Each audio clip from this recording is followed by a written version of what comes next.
think wins in a fight, you or Prime Floyd? Me? No questions? Why would you think that I would say Floyd? That there's not another guy in the world that can beat you right now. That's Mayweather level. Head to head at their welterweight primes, Bud versus Floyd. I feel like a lot of us might actually be picking Bud right now. But what he achieved, I cannot put him above Mayweather or Pacquiao because he got these opportunities so late. That's the problem with Bud's career, right? It bloomed kind of late. Bud's been the best man for 12 years. But no one gave him credit because he didn't go tell you he was the best man. He didn't market that. He just went out and fought and beat people and knocked people out. So he had to move up and take the bigger fight. Terence Crawford responded with unwavering confidence to Floyd Mayweather's hypothetical challenge. He asserted he would defeat a prime Mayweather, declaring that history will remember him for facing every challenger put before him. Crawford emphasized that his record is untarnished by accusations of ducking opponents, a standard he has always upheld. He made it clear that he would not shy away from a fight with Mayweather if it were ever a possibility. Then he started going like this. And then that's when Floyd started taking over. What do you want your legacy to be like when your career is all said and done? What do you want people to remember you for? Oh, man. Everybody's asking me the question. I always be like, man, it's whatever it's their opinion. Everybody gonna have a different opinion of Terence Crawford, but one thing they can't say is that I ducked anyone. I fought everyone that was available to fight. Dan Rafael has posited that Terence Crawford has reached a career zenith where stepping into the ring again is no longer a necessity for his legacy. He contends that Crawford's accomplishments are already peerless, having thoroughly cleaned out divisions, unified titles, and dominated elite opponents without ever revealing a flaw. Rafael emphasizes that when a fighter ascends to this rarefied air, the objective shifts from proving one's worth to protecting a perfected legacy and enjoying hard-earned recognition. In his view, Crawford's resume has already surpassed all initial expectations. Pursuing superfluous fights at this stage would contribute little to his historical standing. Instead, his sheer dominance in recent years, a display of flawless execution, is more than sufficient to cement his memory among the sport's absolute greats. What does a Terence Crawford do now? Like, what's the next thing that he does? Because you look around and go, is the only way that he really gets that, maybe that ultimate chance, if he goes up again? And do you say, what do you do? I don't quit. Yeah, I mean, he was asked those questions at the press conference. He made two things clear. One, he's not going back to 154, and I say that because some people suggested about possibly pursuing a fight with Ennis, who has his debut in the weight class coming up. Yeah. That's probably unlikely. He's not going to go back down in weight. And I mean, no disrespect to Ennis, but Ennis is a guy that's known within the diehards of boxing. He's not in any way known beyond the boundaries of the hardcore boxing fan. So I don't know if that makes sense for a lot of different reasons for him. Not to say I wouldn't, as a boxing fan, enjoy watching the fight.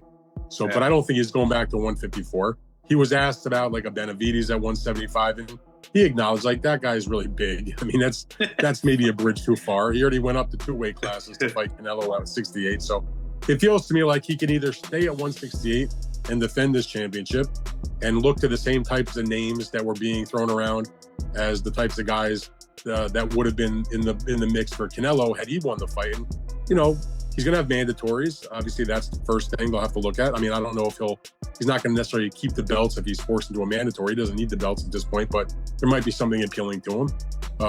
For example, and Billy had a great fight on the undercard, although he's been ordered to fight a rematch in that fight.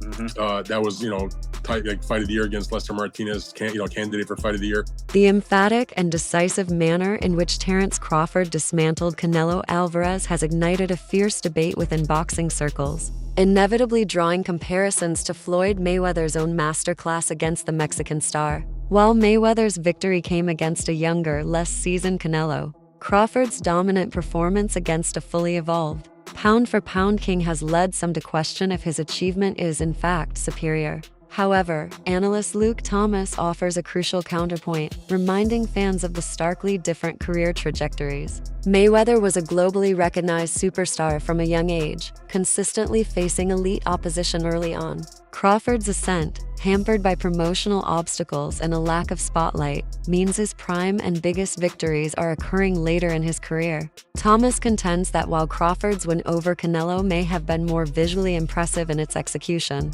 it does not automatically elevate his historical standing above Mayweather's. The context of timing and the entirety of a career path, he argues, are essential factors in any legitimate greatest of all time conversation. This was a masterclass. One guy with outrageous skill offensively and defensively, simply making another very good fighter look lesser than. This was the other part. The people who watch MMA and then try to watch boxing through an MMA lens, I don't know what to tell you. You're actually missing the point. The kind of specific details and the depth of the technical ability far surpasses even what you can get at the highest level of MMA because they don't have that level of skill. There is no equivalent in MMA to Bud Crawford because there cannot be. Bud is the most talented boxer I've seen since Mayweather. I think Crawford is way better than Floyd Mayweather. To be fair to Floyd, he obviously had hand problems in his whole welterweight run, and it's why he took that long stretch off in 2007, 2008, 2009 area, and Floyd's brilliance to be able to be just as great in some ways at that age. We're not here trying to dunk on Floyd. When you get a victory like this, right now, straight up, Luke, you could say that there's not a welterweight, junior middleweight, or maybe even super middleweight. When you could say over like a 4-division stretch, Bud, cut down to any of these weights, that there's not another guy in the world that can beat you right now, that's Mayweather level. Head to head at their welterweight primes, Bud versus Floyd, I feel like a lot of us might actually be picking Bud right now. But what he achieved, I cannot put him above Mayweather or Pacquiao because he got these opportunities so late. That's the problem with Bud's career, right? It bloomed kind of late. I find Bud to be as defensively sound as I've ever seen a fighter. He can find you. There's nowhere to hide with him. Like Floyd, he has such control over the terms in there. It's just insane. Buddy McGirt was among the most vocal in his praise for Terence Crawford following the Canelo fight, characterizing the performance as a display of utter and complete domination.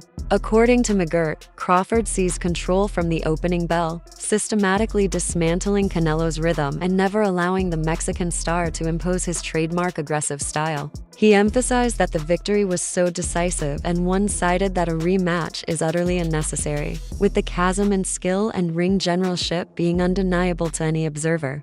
McGirt further asserted that with this win, Crawford has definitively secured the legacy he has pursued for years. By so decisively conquering a fighter of Canelo's global stature, Crawford now possesses the signature victory that unequivocally validates his greatness for both fans and boxing historians. For McGirt, the debate is over. Crawford has written his defining chapter, and his mastery over Canelo solidifies his eternal place among the sport's legends. Yes. Like, what fight were they watching? Right. I mean, it's. I don't know, man. I don't know what some of these guys be doing in this game, man. Some people, in situations like that, they should ask them, listen, just turn in your license, bro. Because there's no way in hell the fight was that close. Right. I mean, come on, man. It's just, it's not fair. It's not fair. You get a guy like Terence got here and dominate from beginning to end, and then you find out he needed the last 2 rounds to win. That's scary, man. It is. And you see how you just mentioned scary.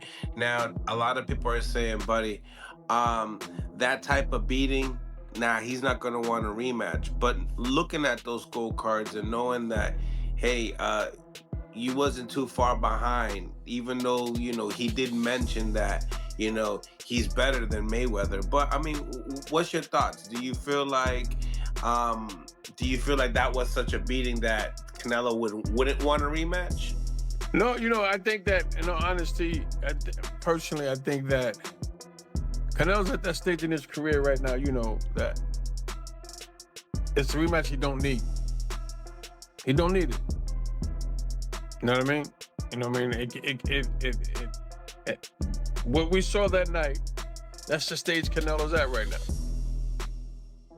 I mean, he's fought everybody, he's did everything. But, you know what I mean? He passed the torch to the right guy. You know what I mean? He passed the torch to the right guy. You know what I mean? He lost it to Terence fan square, and he passed the torch. So you're gonna have another fight, cool, but you don't need to. You have nothing. He has nothing to prove. He fought Terence and nobody else would. When comparing Terence Crawford to Floyd Mayweather, analysts frequently point to the mental dimension of Mayweather's game as the critical factor that maintains his edge.